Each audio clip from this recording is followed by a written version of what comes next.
Ассаламу алейкум ва рахматуллах. Ассаламу алейкум ва рахматуллах. Аллахым өзіңі жақын қыл, пайдалы үмметтерден қыл. Сүйіктігіңдің өмір баянын жеткіруіне насип қыл.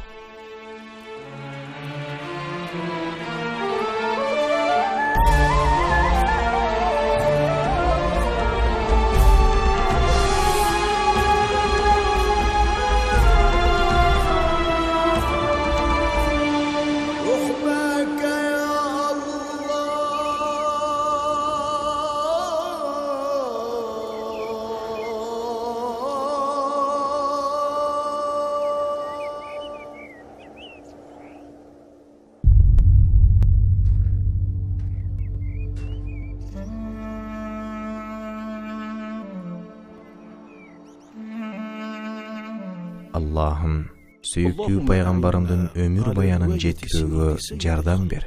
Саллаллаху алейхи ва саллям.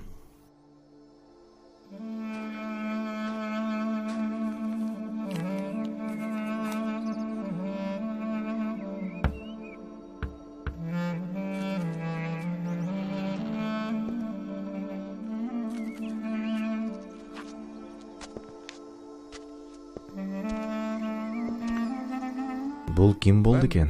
Ерте таңдан ешік қаққан.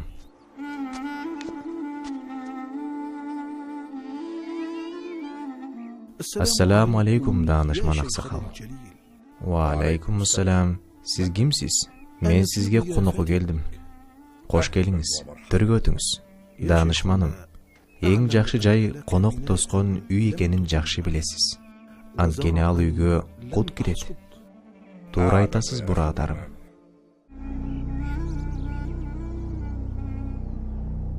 Бирок кайра кайталангыс мөмөсүнө көз тийбеген бул пайгамбардын өмүр баяны Аллахтын сүйүктүүсү саллаллаху алейхи ва саллям.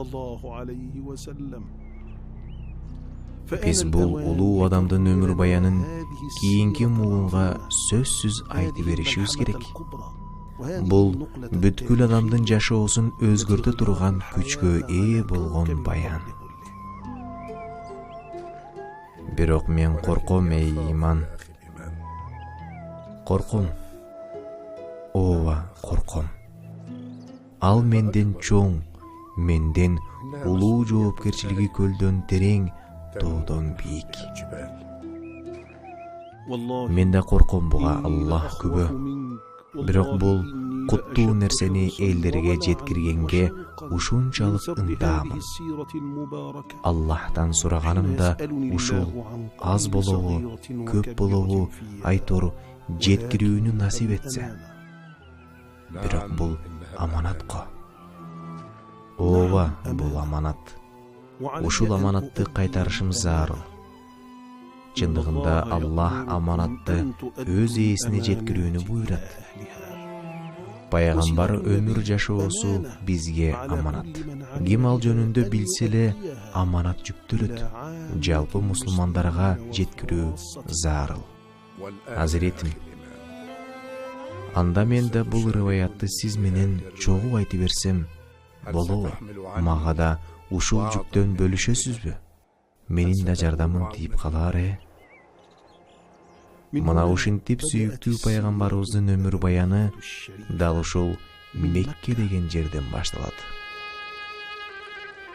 Пайгамбарыбыз саллаллаху алейхи ва саллям таанымал, атак даңктуу, тектүү үй бүлөдөн болгон. Ал Абдуманафтын уулу Абдул-Муталип, Абдул-Муталиптин уулу Абдулла, Абдуллахтын уулу Мухаммад алейхиссалам болгон. Дагы да терең изилдесек, Исмаил пайгамбар андан ары Аллахтын халили Ибрахим алейхиссаламга барып такалат. Алардын баарына салаваттар болсун. Хашимдин уулу Абдуманаф, Абдул-Муталиптин атасы, Мухаммад саллаллаху алейхи ва салламдын чоң атасы болгон. Хашим берешен жана күчтүүлүктө алдына ат салдырбаган киши эле. Меккеден Мадинага чейин чоң соода борборун курууга даремети жеткен.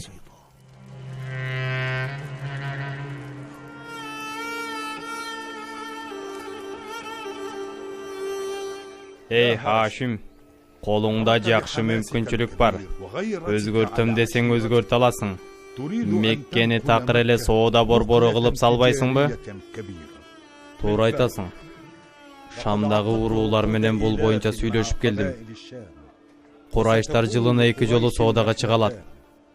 Жайында бир жолу Шамга, кышында бир жолу Йеменге соода кылууга мүмкүнчүлүк алат. Курайыштардан иштин көзүн билген сенсиң, эй Хашим. Кайсы гана өлкөдөн болбосун, жалпы элдерди Меккеде соода иштерин улантып, андан ары өнүктүрүүгө чакырам. Аллахтын үйү харам жайгашкан жерде чынчылдык, аманаткөйлүк мамиленин негизин түзөт. Хашим ибн Абду Манаф сыяктуу өз өлкөсүн сүйгөн бир да киши көрбөдүм.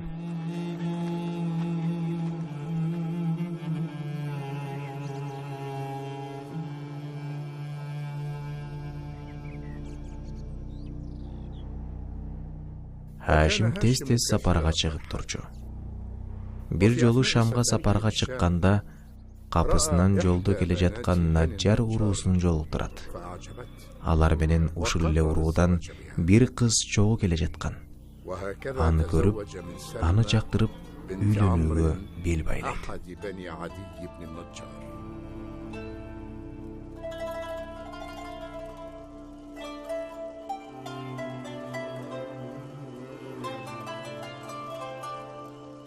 Ошентип, Наджар уруусунан Салма ысымдуу кыз менен баш кошот. Ал кош бойлуу болгон кезинде Хашим дүйнөдөн кайтат. Жана Салма төркүнүндө калат. Хашимдин сөөгү Палестинага коюлган.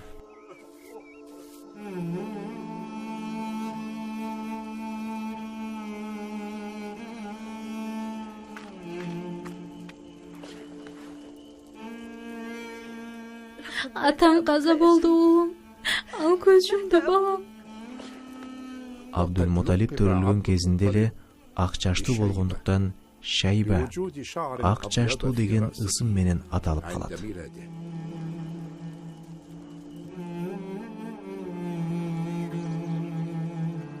Хашим көз жумгандан кийин баланын жоопкерчилиги жана ага камкордук агасы Муталиб ибн Абдуманафка жүктөлгөн.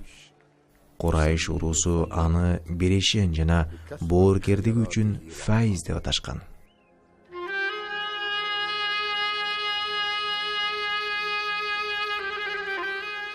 Келе кой, агамдын уулу Шайба. Келе кой Абдул-Муталиб. Бара кой уулум. Абаңа бара кой, Шайбам.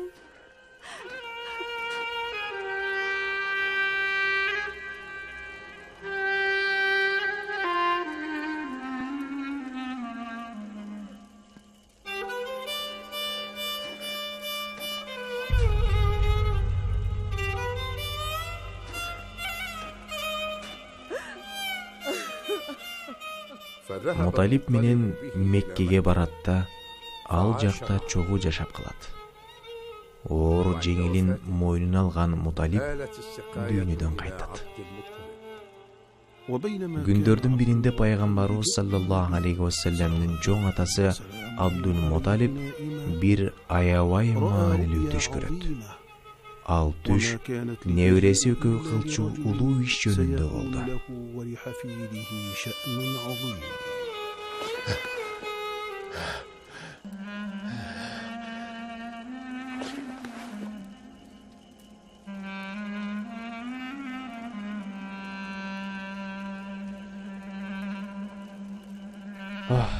Бул эмне? Бул кандай болгон түш болду? Бул кандай түш болду экен? Арабтын ушунча уулдары, улуулары, башкаруучулары турганда неге мага Замзам кудугун каз деди? Мен ушул кудукту жалгыз казамбы? Албетте бул эл урматына татыктуу иш. Бул Аллахтын буйругунан башка эч нерсе эмес.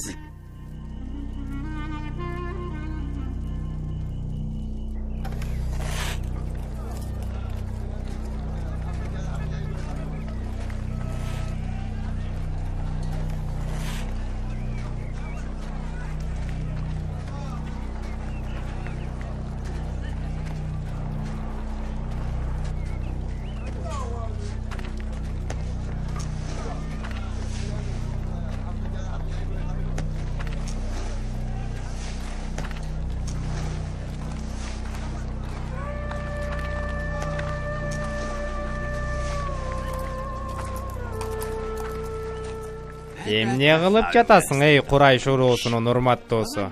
Бул жерде каз деп сага ким буйрук берди? Ал чындыкка айланчу түш. Бул акыйкат. Бирок бул жерге жалгыз өзүң ээлик кылбайсың да. Андыктан жалгыз казып, өзүң гана колдона албайсың. Муну мен бир гана керт башымдын пайдасына кылып жаткан жокмун. Чындыгында бул Каабанын Раббисинен.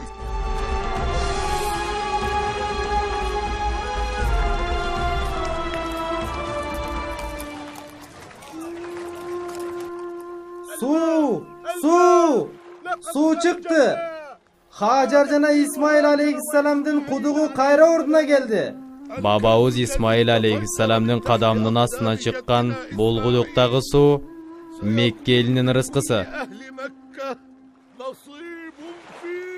Каабанын Раббиси болгон Аллахым, сага шүгүрлөр жана мактоолор болсун. Харамдын ээси, асман жана жердин Раббиси. Абдул-Муталиб пайгамбарыбыз саллаллаху алейхи ва салламдын чоң атасы дагы арабтарды коркуткан бир түш көрдү. Бирөөсүн курмандыкка чалам. Ооба, эй Курайш эли. Эгер 10 перзенттүү болсом, алардын бирин курмандыкка чалам. Ошентип Абдул-Муталиб үйлөндү. Аллах ага 10 уул берди. Алардын бири Абдуллах, пайгамбарыбыз саллаллаху алейхи ва салламдын атасы эле.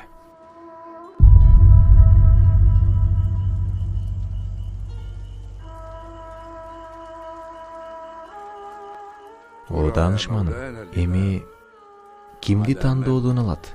Ким калат? Кандай тандоону айтып жатасыз? Курмандык чалуу убадасына балдарынан кайсы уулун тандайт?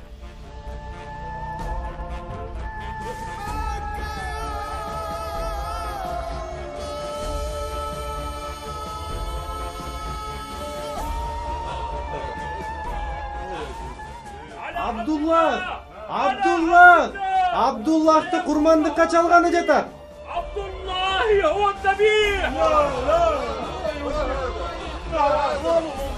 Жок. Балам.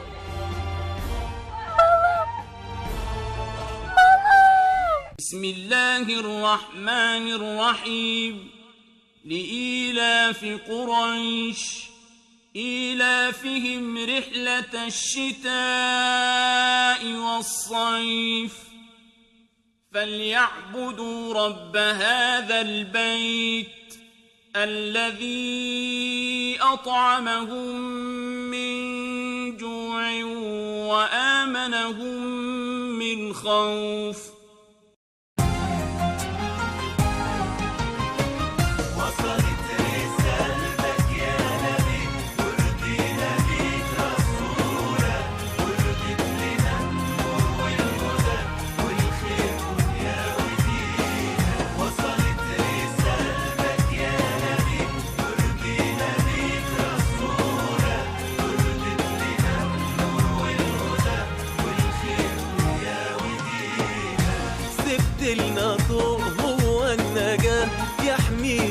من موج الحياة للي ظل وقلبه تاه سنة وكتاب معينة هو النجاة يحمينا من موج الحياة سنة وكتاب معينة وصلت رسالتك يا نبي يا